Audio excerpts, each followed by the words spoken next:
Hello everyone, I hope we're all keeping safe in these, my friends doing some really stupid things behind you, in these very trying times.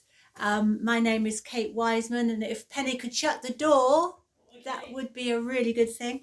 Thank you. And I write Gangster School.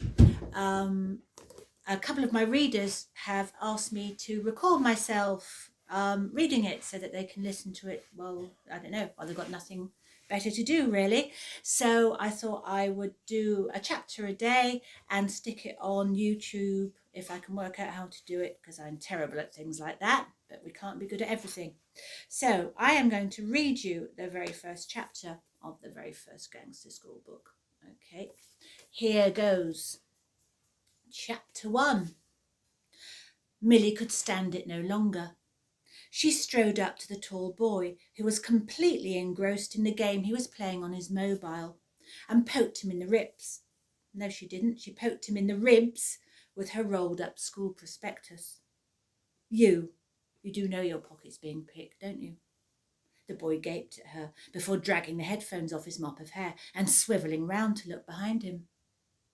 A cherubic-looking toddler in a teddy bear coat had levered herself onto her tiptoes in order to wriggle one hand into the back pocket of the boy's jeans. Sorry, I'm a bit wriggly. When she realised she had been rumbled, the moppet snatched back her hand and stomped over to a group of grown-ups who'd been watching with indulgent smiles. "Good try, Isla. I'm proud of you," said a man who must be the toddler's father. Isla poked her tongue out at the girl who'd thwarted her crime. The girl stared back for a few seconds, then turned her back on her. "Crikey, thanks. Maybe I should stay on my toes," said the boy. "Maybe you should. This is Blackguards, remember. I'm Millie, by the way. Millie Delane. That's Milly. Who are you?"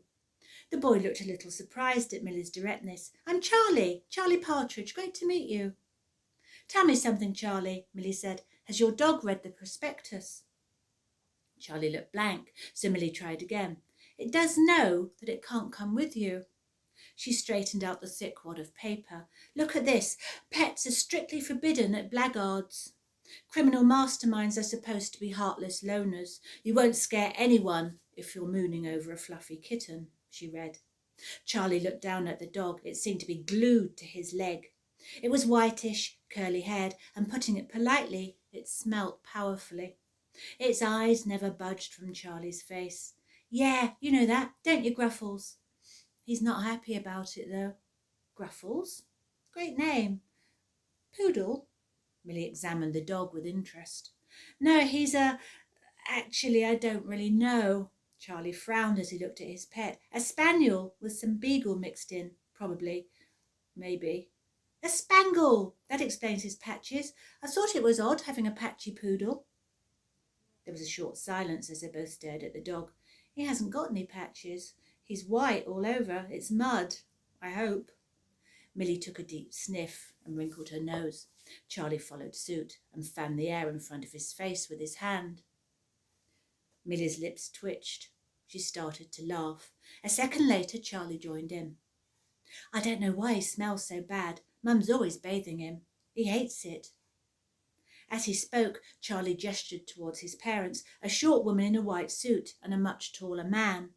They were among a group of gossiping adults waiting outside a pair of huge gates that were giving off an electrical buzz.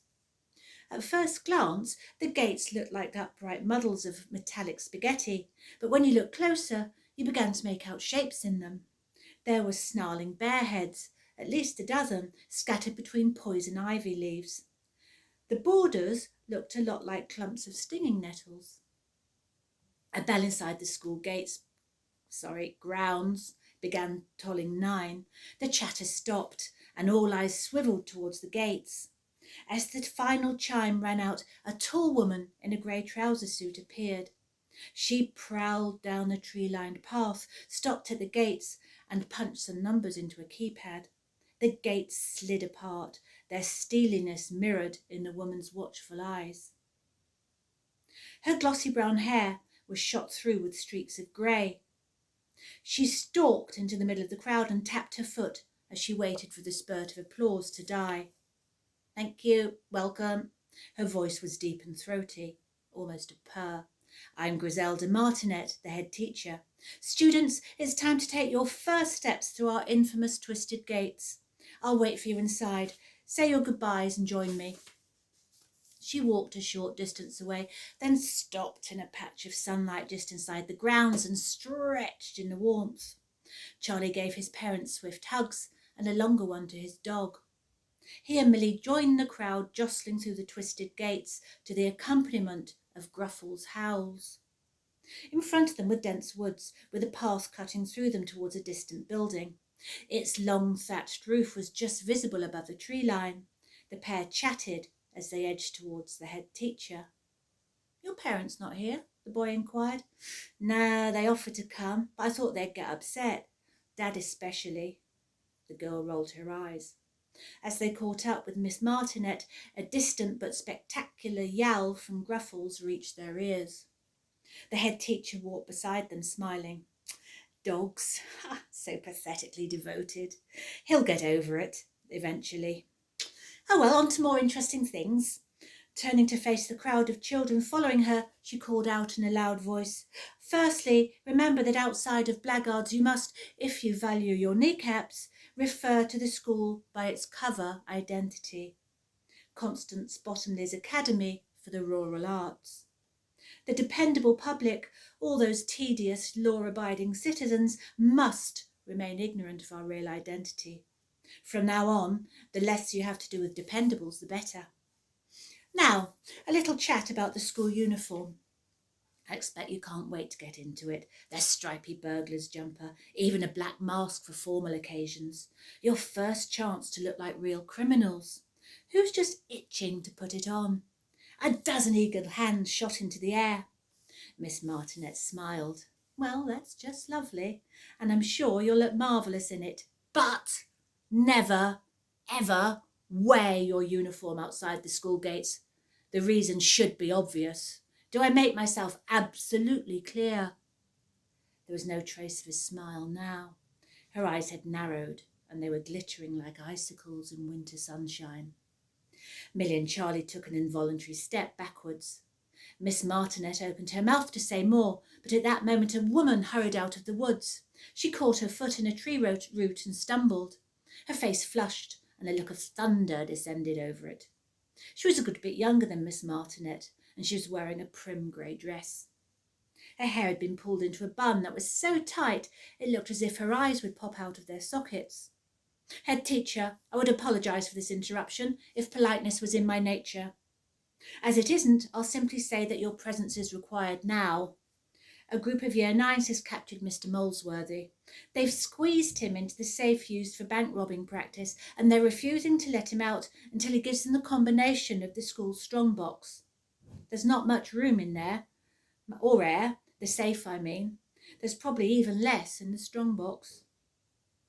Miss Martinet sighed. Very well, Miss Vipond. New Blaguardians, wait here. I'll be back soon. Just remain alert and bear in mind the addendum in your prospectus. She hurried away with the angry-looking woman scurrying after her. The new Blaguardians huddled together, peering through the gloomy trees. What's an addendum when it's at home? Charlie said. Millie flicked through the pages of the prospectus. A tiny slip of paper fluttered to the ground. She picked it up, squinting as she read aloud. Got it? It's a cherished tradition at Blackguards for the Year 8s to ambush the new Year 7s in order to relieve them of their precious possessions. Custom dictates that this is undertaken within the first hour of their arrival at the school. New students are therefore asked to ensure that laptops, phones, etc. are sent to the school ahead of them. Her final words were lost. Whooping and hollering, and massive savages in black masks and striped tops pounced from behind the trees, throwing themselves onto the newbies. This is great, Charlie groaned. 5 minutes at Blackguards, and they've mugged us. It's the end of chapter 1. Wasn't too long, was it? I hope you enjoyed that. I hope it might get you thinking about things you could write about. What kind of school would you like to set up if you had the chance? What kind of lessons would that school take? What would the uniform be like? Would you like to wear Blackguard's uniform, all those stripes and burglar's masks? I think it sounds pretty cool, but you know, maybe you've got other ideas. See if that sort of sets your mind working, if there's anything that you'd like to write or draw as a response to that. I'll be back tomorrow with chapter 2, and stay safe, everyone. Okay, take care. Lots of love. Bye-bye.